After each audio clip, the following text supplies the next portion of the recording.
Welcome to the Wealth Studying Podcast. This is episode 487. Today is August 10th, 2025. I'm your host, John Pugliano. I'm also the founder and money manager at investablewealth.com. Well, today the title of this episode is Marry an Electrician. And no, the programming content of this podcast hasn't changed. This isn't going to be an episode about dating, although you got to take truth where it is, and whether you're looking for a career yourself or whether you want to marry a spouse that has an excellent long-term career and earning opportunity, then I'd encourage you to look broadly at being an electrician or marrying an electrician. And I say broadly because when I talk about electrician, I'm not limiting it just to the traditional definition of the term. A lot of people think of an electrician solely as a tradesman who, maintains either electrical equipment or is involved with installing electricity in residential and new buildings. But it's a whole lot more than that, and especially in the sense that I'm talking about it today.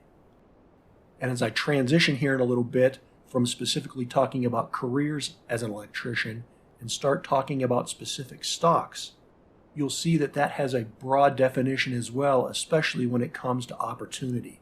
And the bottom line on all this is that there is immense present as well as long-term opportunity in the electrification of our current economy.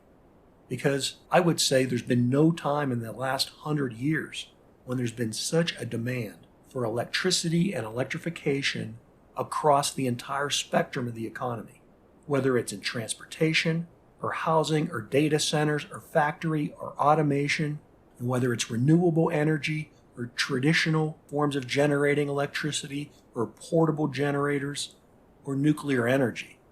Electrification is the hot trend now and into the foreseeable future.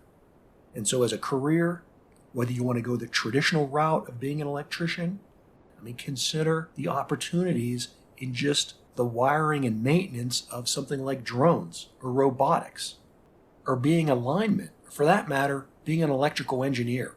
What I'm talking about is having a career that's somehow involved in the manipulation and the flow of the electron. And again, moving into opportunities in the stock market, this same principle applies. If you go beyond Wall Street's very narrow obsession with things like large language models or chips and semis, and you go beyond OpenAI this or NVIDIA that, and look at the broader opportunities, you'll see that they're almost endless. And the beauty of this is because, by definition, since there's so many of these opportunities, you get to mitigate risk by being diversified and investing in, say, 50 or 100 different companies, as opposed to being concentrated in just a handful. And along with that risk mitigation, you're generally going to find that you're going to pay much lower valuations on these companies that are profiting from electrification but aren't specifically designated as a large language model or as a microchip company. And just like careers in electrification are extremely diverse, from one end of the spectrum being an electrical engineer to being a lineman that climbs poles, so too are the opportunities on Wall Street with publicly traded companies that are focused on electrification. Like the electrical engineer, you have the really high and sophisticated end of nuclear energy. And there's a lot of talk about small modular nuclear reactors.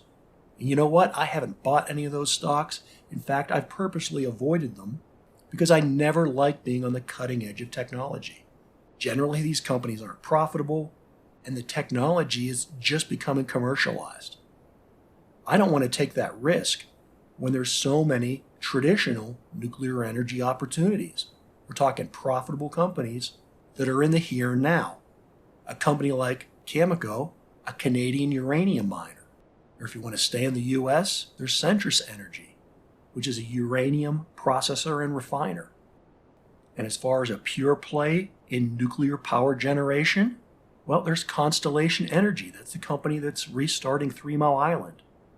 And if you want to go even more stable and conventional from there, there's a number of regulated utilities which have a large fleet of up and running nuclear reactors, reactors that have been safely making energy for 50 or 60 years. That's companies like Duke Energy or Entergy. And you can step back because electrification isn't just about high-tech nuclear things. It's about the whole nuts and bolts of the economy. Electricity's got to be transmitted. It's got to go on copper wires. So why not own a company like Freeport-McMoRan? Or even step back a little farther up the supply chain, I still like to own pure energy companies. ExxonMobil, yeah, they not only produce petroleum oil, but those wells also harvest a lot of natural gas, and natural gas is going to be the bridge energy until we get that futuristic nuclear fleet up and running. And along those same lines, Cheniere Energy, premier company in liquefied natural gas, which takes our very abundant and affordable energy here in the United States and makes it exportable. And moving back into the nuts and bolts and all the talk of large language models and data centers, well, you don't have to own just NVIDIA to play in that. Vertiv is a company that's been extremely successful in providing power solutions and thermal energy management and really all the monitoring and services that go with building and operating these data centers.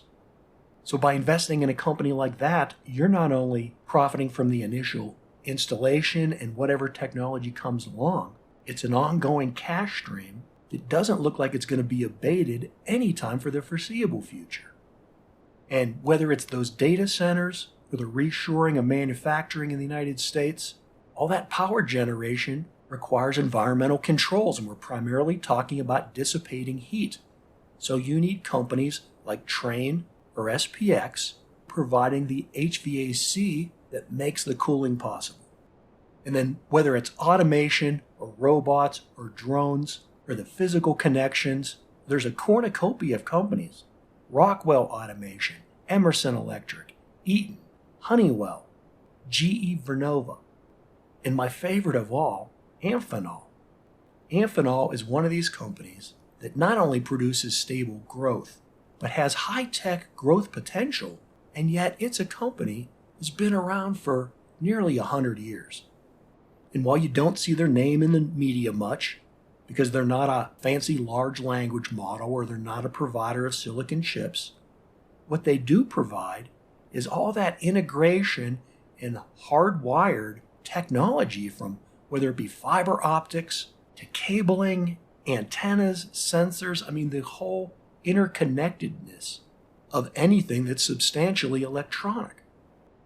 Hey, let's step back here a minute.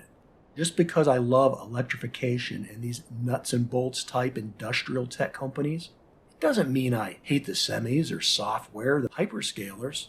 My portfolio contains NVIDIA and Amazon and Google and Microsoft and Meta, but I'm not obsessed and concentrated in just those handful or a dozen of stocks like the S&P 500 is.